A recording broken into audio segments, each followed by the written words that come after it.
Superintendent Spearman, an exciting time and also potentially a nervous time for some parents and families out there. Talk to me about how you guys are feeling as we kind of head into this new school year. Well, very happy that school is starting. It's always an exciting time, but I'll have to say I'm cautiously optimistic. We want a normal year, but things have changed drastically in the last few weeks with the spread of the variant. So I'm concerned about our children and our teachers, and just encourage our schools to do everything that they can. They cannot require the mask. However, there are many other mitigation tools that they can use that I think will make our schoolrooms safe. Yeah, talk to me about some of those mitigation tools, anything that we saw last year as well that could be in place this year. Well, number one is for families to speak with their pediatrician and hopefully get vaccinated. If their child is over 12 years old, that would help tremendously for keeping the school safe. And also, if someone is positive, then that means your child won't have to be quarantined and they can have a more normal year. After that, I'm just encouraging the schools to do the daily cleaning. We've already used funds to improve ventilation in the schools, the hand washing, contact tracing, all of those things that we know that help keep the society and that family within the school safer. And as far as this year compared to last year, you mentioned not being able for districts to require masks. What kind of challenge does that pose, or obstacle does that kind of pose? Well, you know, it sets a very simple directive that they can't do it, and that was done by the General Assembly. Obviously, there are districts who are seeing high rises of numbers, and they're very, very concerned.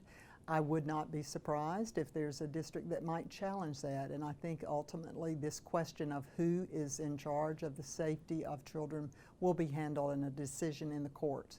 But right now, the mandate, the state law, is that districts cannot mandate vaccines, they cannot mandate face masks. So far as some of the school districts that may already be in session, how are things going there? Have you had conversations with superintendents at those places? Well, we have 9 districts as we speak that have already started. Most all will be starting up in the next few days. And honestly, the numbers have been very concerning. Those districts that have been back in school 2 or 3 weeks already are seeing pretty large numbers of students testing positive, having to quarantine a number of students because there's a very low vaccination percentage in students 12 years old and older. So I am concerned. I'm concerned, and we'll just work again to really push those mitigation tools and watching these numbers very carefully. And how closely are you guys watching other states who may have had, their schools start a little bit earlier, as we kind of see more of ours begin to start again here soon? Right. Well, the challenge is the same all across the country. I don't think there's any place that's not seeing a rise in the variant and in the COVID numbers. And everyone is experiencing very, very similar challenges. Some states are like us, where the legislature or the governor has mandated that masks cannot be required. So you're beginning to see those districts challenge that. So I really do think that we'll have to just wait and see what the courts say. Who is the final say-so? Who has the final say-so in the safety of our children? How do you anticipate things going? I mean, are you anticipating in bigger school districts like that surges or increases in cases the first 2 weeks? What are you guys anticipating? Yeah, well, we'll just have to wait and see. It's not all over the state. Some are higher than others, obviously, but I don't know that we have any district that hasn't started reporting some cases. It's definite that children are beginning to get COVID and be sicker.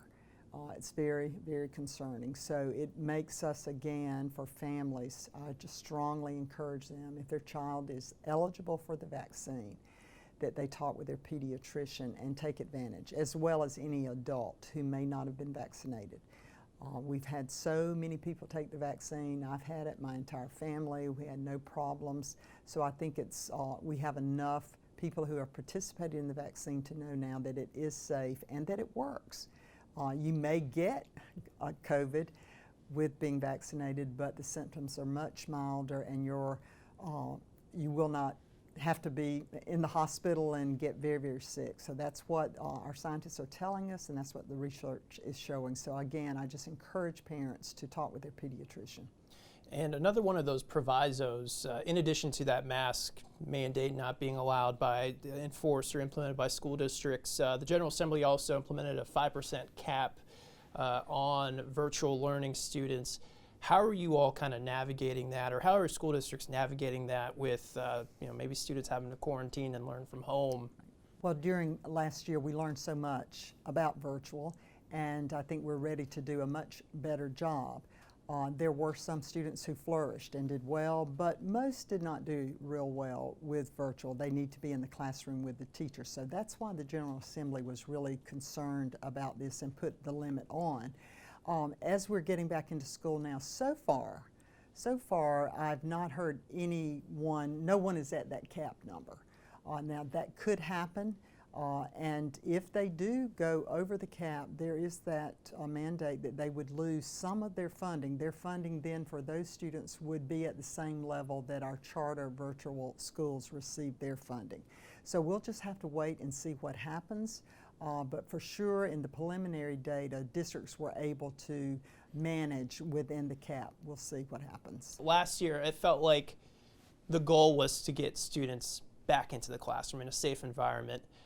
What's the goal this year? I know educating these kids was also a big thing last year. Yeah. But as we kind of go through this school year, big picture, what do you want to see accomplished?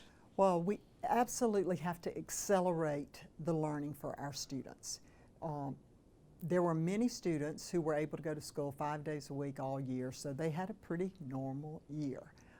But others, we know that our students are on average 3 to 4 months behind in their learning.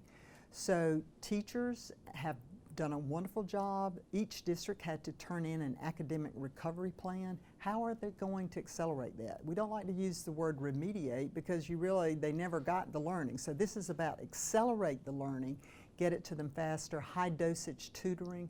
So districts are spending their federal dollars on hiring more interventionists, having after school programs, doing all that they can do through software, computer programming to accelerate the learning of their students. So you'll see lots of that going on all across the state. Number of districts held summer school with the largest numbers they've ever had before. This past year, they're already planning for summer school next year. So we're targeted on accelerating the learning and getting our students to the spot that they need to be. You mentioned federal dollars. How is South Carolina and your department and districts kind of maximizing this opportunity that you guys have with this money? Well, it is a tremendous opportunity. We have over $3 billion additional dollars that have come into the state. The first year, the funding was used to keep schools safe, to buy masks, disinfectant, all of those kinds of things, to buy the technology that we needed to carry out at-home learning. Now we're focused on acceleration of learning, particularly in literacy and in math, hiring additional staff, doing additional professional development, hiring more folks to help in after-school programs. You probably saw where we have a partnership with the South Carolina Arts Commission, with South Carolina After School Alliance, with First Steps working on the front end with our youngest children, doing everything we can to get our students better prepared. But that academic achievement is our main focus for the spending of our funds.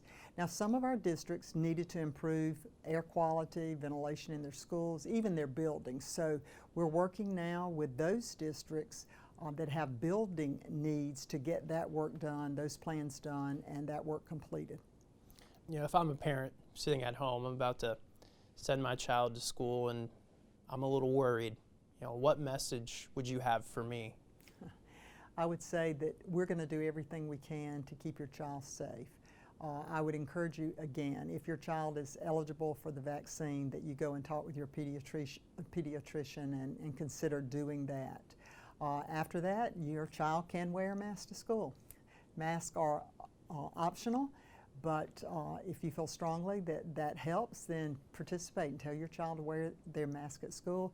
when they get to school, schools will be doing everything they can, the social distancing, the cleaning, separating, so that we can have a very normal year.